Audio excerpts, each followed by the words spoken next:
Hi, and welcome to our session, Easy and Automated Protection for Your VMware Environment with Veritas. Now, today, a VMware environment, of course, means a multi-cloud environment. VMware has done a fantastic job of providing a single platform for all of your multi-cloud needs, going from compute to storage, networking, and security. That's fantastic for all of that, but importantly, workloads need to maintain a certain level of service level agreement, uptime, reliability, and really that's where Veritas comes in to provide the same single platform for your workloads, for your data across the entire multi-cloud. We do that by providing breadth and scale. Now, in terms of breadth, we have a wide range of deployments. You can have a build your own server for data protection or for high availability of information. And build your own, from the perspective of data protection, we're looking at any system, Windows, Linux, physical, virtual, it could be cloud native, any of these, and even virtual appliances that come pre-baked, ready to go. All of those are options in deployment. There are other folks that prefer to have a reference architecture, a physical box that's dedicated to data protection. And from that perspective, we offer a wide range of options as well, from 4 terabyte solutions all the way up to multi-petabyte solutions. And they can be deployed in different ways. Our Flex operating environment, as an example, is a container-based operating environment. It makes it very easy to deploy new workloads and stand up new servers as needed to be able to protect an environment. And importantly, even has native immutability for data to make sure your information stays protected from ransomware. So that's breadth. In terms of scale, we're looking at Veritas as a company that's been able to provide data management services for companies of all scales. From very small environments that have relatively few needs, but their needs are still important in terms of data, to the very largest of enterprises, from very large banks to government institutions and hospitals the world over. And we've been doing it for a long time. We've been partnered with VMware for over 18 years, and in that time, we've learned a lot about what works and how to make sure that your VMware environment is appropriately protected. So today, we're going to take a look at a few different ways in which we apply the lessons learned over these past 18 years of partnership to VMware, and how we make it easier for you to manage your environment so that you can get back to those all too important Zoom meetings that everybody all of a sudden thinks are very important. So first up, we're going to have my friend John is going to present to us how quick and easy it is to protect new VMs within a Veritas environment. And so let's say you already had Netbackup deployed, or you're about to have Netbackup deployed. John's going to show you how easy it is to set up and configure a data protection policy for your VMware environment. So John? Let's create a protection plan and assign protection to a virtual machine. Creating protection plans is pretty straightforward. All I need to do is go in and say to add one. Pick a name that's descriptive of what I want, and in this case, I'm going to not only set up a protection plan to do a local backup, but also to send a copy to the cloud from the same server. Scheduling is pretty straightforward. I can pick in this case, I think those all look good, except for I want to make sure I make that copy to long-term retention right away. Once I decide what I want to do, I have to remember to go into the start window and set that up. I'm just going to make it wide open and frequency based. I click save and next, and I pick my storage. First copy is going to go to local MSDP on VM07, and the second LTR copy is going to have VM07 send it to the cloud. Same machine again. After that, a few options I can do. Click next. Click next if I don't want to assign granular permissions, and finish. And I've created the protection plan. The next thing I need to do then is go find a VM that I want to protect. And I can assign protection by simply selecting that machine,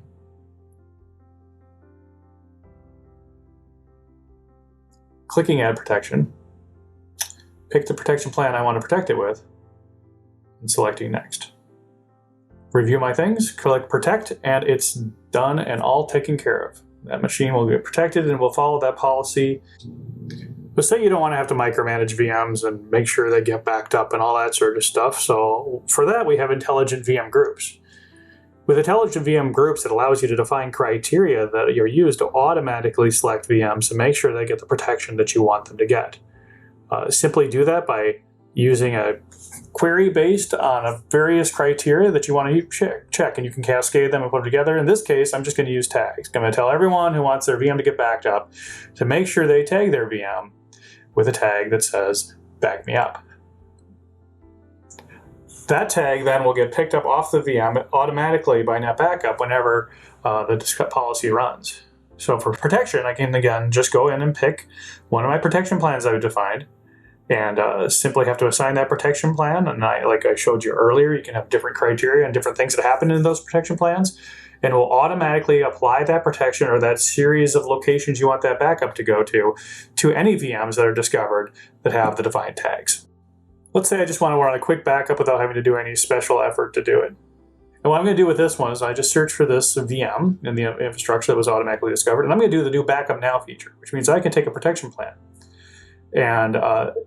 and back it up right away. All I have to do that is pick the protection plan I want, say VMware Backup 2, and click Start Backup. Go in here and I can see the job run. It's relatively straightforward. The job will run. It does a snapshot-based backup of the VM, and what it's also doing is using an accelerator track log, which means that if you were to rerun that job right after that, it would help optimize reads for synthetic fulls and high-performance backups.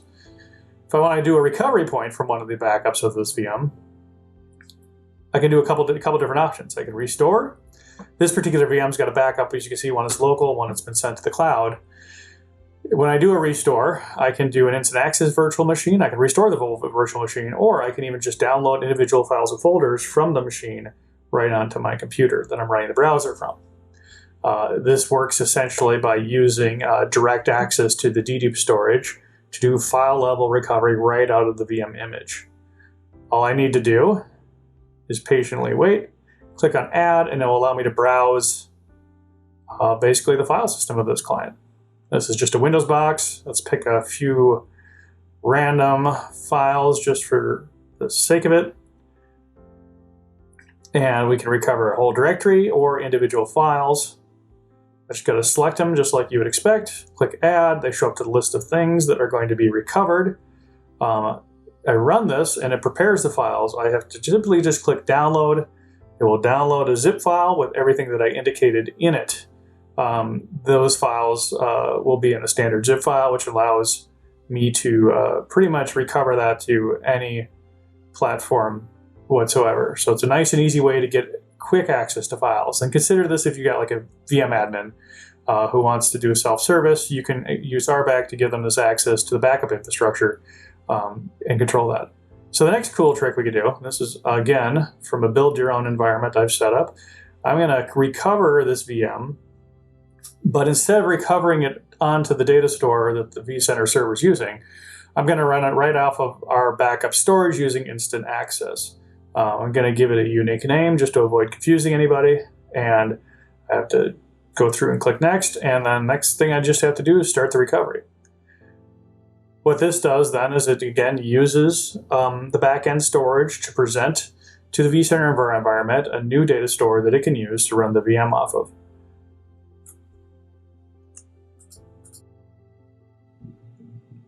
So then you go into vCenter and you can see it's created a new VM. It's powering it on automatically, as I indicated it should.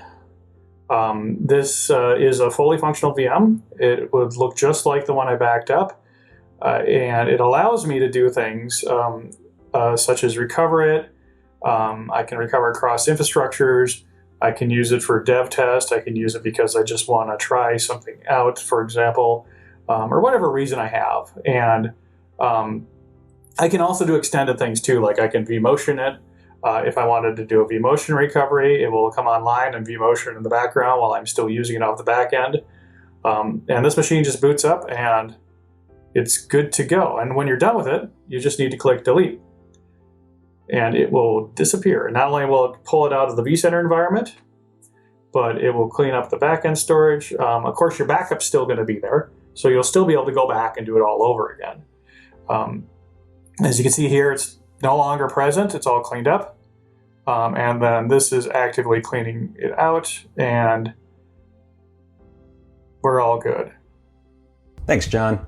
And so we see here how easy it was to configure the data protection for a VMware environment. And the thing about that too is, of course, that it scales. You're able to repeat that process and even create automated ways in which that's done.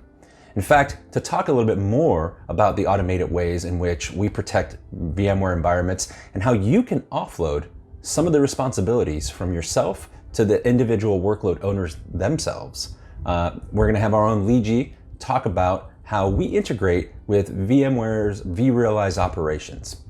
What this does, of course, is allow individuals to have access to functions like protecting their environments, restoring files, or setting up ongoing protection. All of these can be done automatically through the VRO integration, and so you really don't have to do a lot yourself as the central admin. So Leegee, why don't you go ahead and show us some of the things we can do around VRO. So now that we have configuration out of the way, let's dive right into protection. So I'm going to open Vrealize Orchestrator and go into my library, and from there select workflows. Let's go ahead and select the Netbackup workflows. Let's type Netbackup. And once that's done, let's go and also type in Vmware. Okay, let's choose workflows as well. So now we have the workflows that we imported from the plugin. I'm going to go into a full VM protection now, which basically is choosing the Protect VMware VM with Netbackup workflow. So go ahead and click Run on it. And this now allows us to go and choose the virtual machine.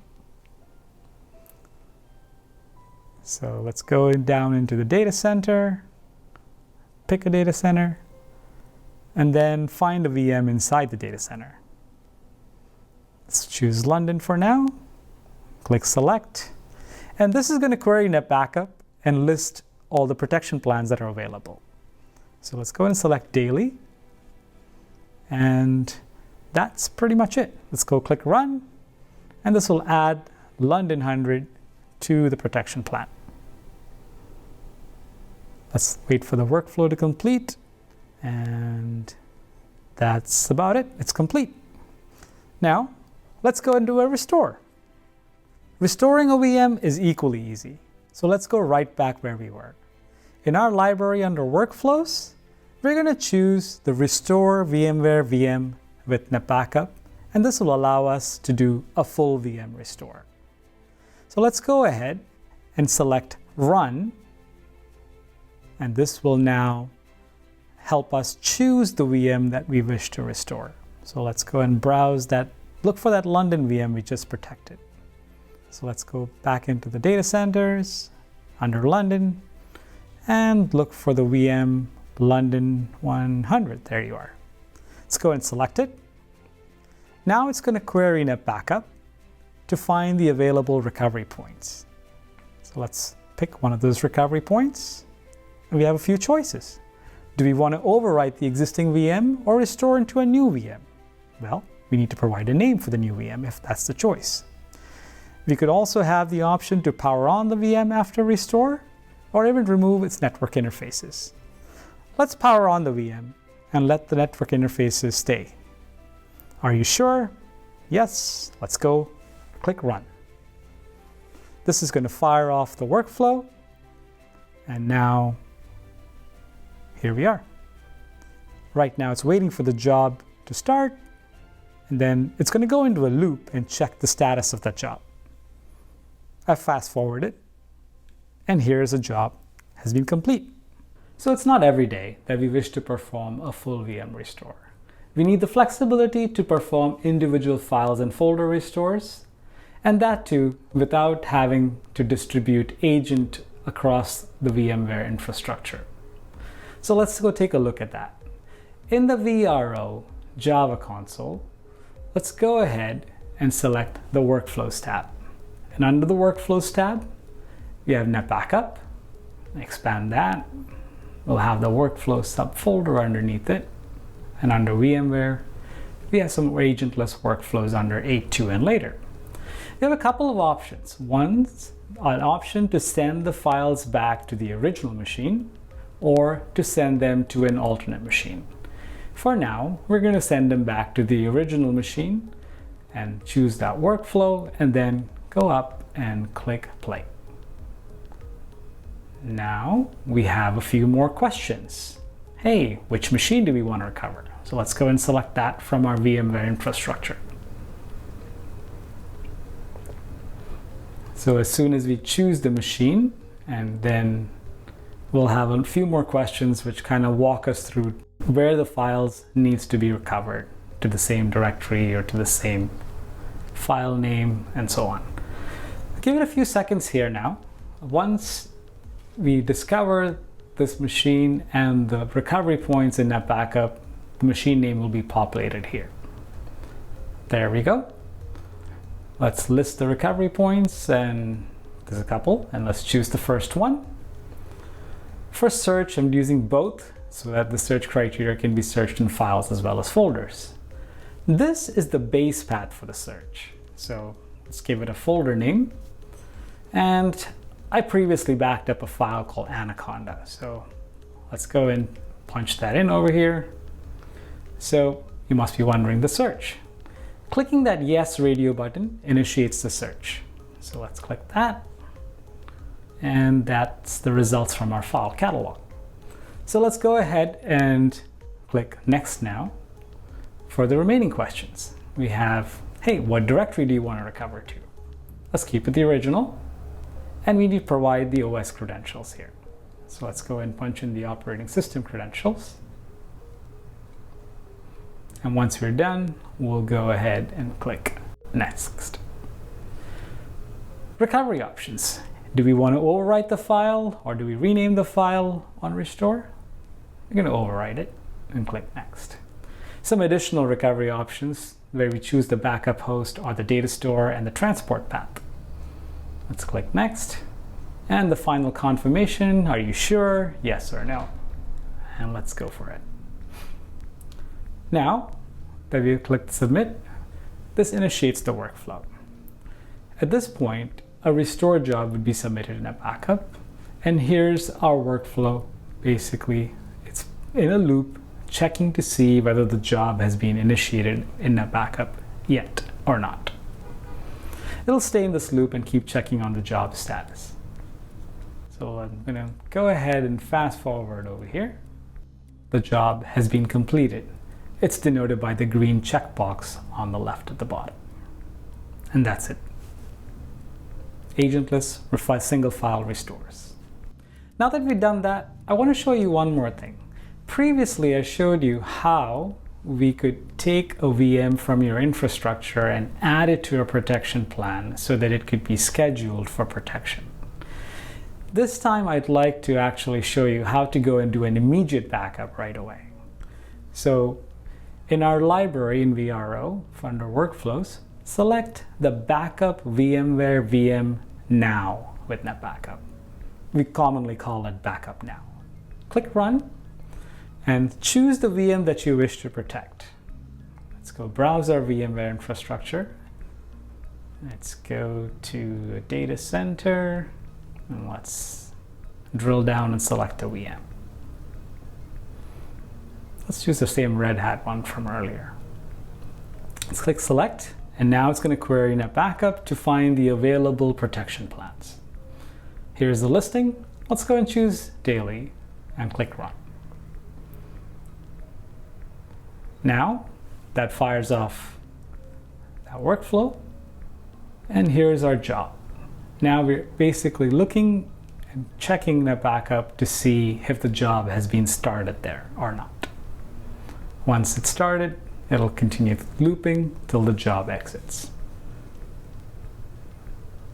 So let's go ahead and fast forward again, and this should, once it's done, it'll pretty much all go to a green status and the job would be marked as complete. Thanks, Liji. And so together, we've seen from John easy data protection for your VMware environment.